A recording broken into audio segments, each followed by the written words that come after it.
Charlotte and I'm in my second year of studying French at Keble. Hi, I'm Eleanor. I'm a first year student studying French and beginners Italian. I originally applied for English and French, but post-interview I was offered the current course that I'm on. I'm Nat, I'm a fractional first year and I'm doing English and French. So you're usually invited for interview at some point in December. So you come to Oxford and you usually have accommodation and food provided for you. So you usually spend a few days, you have time to explore the city, and then also current students often help with interviews and organise like evening events, so maybe a pub quiz or something like that. So obviously alongside doing your interviews you have time to kind of get to know the city, get to know the people, which is really good. So I had 2 interviews at Keble and I wasn't pulled to another college, so being pulled basically means that another college wants to interview you as well. And it's not necessarily important to read into what it means being pulled for a particular college, because it's just that another college is interested in you, so don't worry too much about that. I did all my interviews at Keble, had one for English, one for French and one for Italian. On my arrival here for interviews in December, the modern language students were asked if they were willing to interview for any other subjects in order to maximise their chances of getting a place. And beginners Italian was one of those subjects that I indicated I was willing to interview for and ended up getting a place for when I got here. For the beginners languages interviews, the purpose of them is to see how suitable you are for learning a beginner's language. You don't need any prior knowledge of the language, you'll learn that during your time here. So for both my French and Italian interviews I was given a passage of text beforehand, and at the top of the page I was given some prompts of what to analyse. For both my interviews I had to go to a particular room beforehand and had 15 minutes to prepare a passage. So I think the first one was in French, the passage, and the second one was in English. So kind of those passages were sort of the starting point for the interview, where we kind of started to discuss them and stuff like that. For both my interviews I was interviewed by 2 tutors. So like I said, the first one was a French interview. So that started off with us discussing the passage, working through it together. And then from there we did some grammar. So I had a sheet of paper with various sentences in French on it. And the sort of tutors asked me to go through it and note down or speak about the grammatical points that were present in it. The last part of the interview was a speaking conversation in French, so I was asked a couple of questions about my personal statement. So I'd mentioned some work experience I'd done at a French preschool, and we discussed that. I was kind of asked if that would be something I'd like to do in the future, and then I'd also mentioned about playing sport in my personal statement, so I was kind of asked how I managed my time and how that would kind of work if I was at uni as well. In each of my interviews I had 2 interviewers.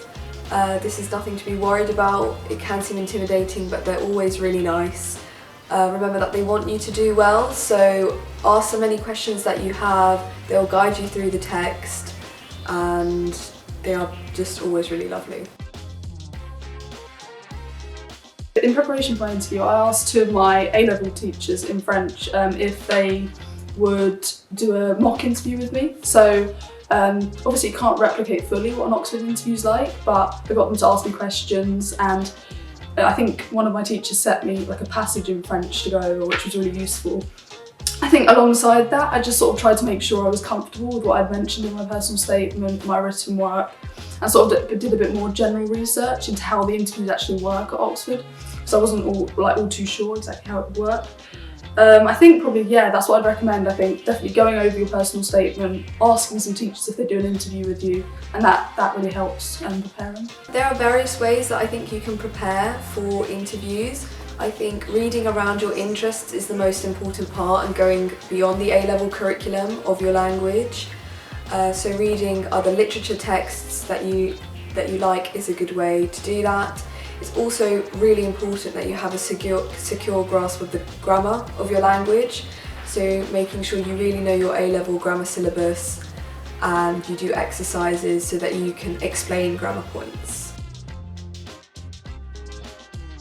I found it really interesting. I think it was a really good intellectually stimulating experience. It was one that I thought was gave me lots of opportunities to try and push my ideas and thoughts. It was definitely, like I said, a challenge, especially there's a point where at the end of the interview where you have a 5-minute conversation in the language that you're doing. And we were doing, and that was where I discussed my personal statement. And having done that, I felt quite prepared to discuss my personal statement, but then being forced into this new way of discussing it in another language was really, really interesting, because it had made me think really, really hard about how to rephrase things in language in a way that I hadn't really experienced before. So it's definitely challenging, but I think the new intellectual experience you get from doing the interview is such an amazing one to do. Whether or not you make it into Oxford is massively worth it. I think one of the things that I didn't anticipate was the environment in terms of the way that I could talk to some of the tutors was maybe a little more relaxed than I expected it to be. I think it's quite easy to go in and thinking that it's going to be a really, really hyper-formal environment. But actually that's not necessarily the case. It's more like a back and forth conversation than just a kind of simple test. So I think I kind of had this expectation that at some point in the interview there was going to be this totally unanswerable question that I would have no idea on. I think whilst there were really some tough questions in it, I think the really important thing to remember is that the tutors are actually just seeing what you'd be like in a tutorial setting, and they're not trying to catch you out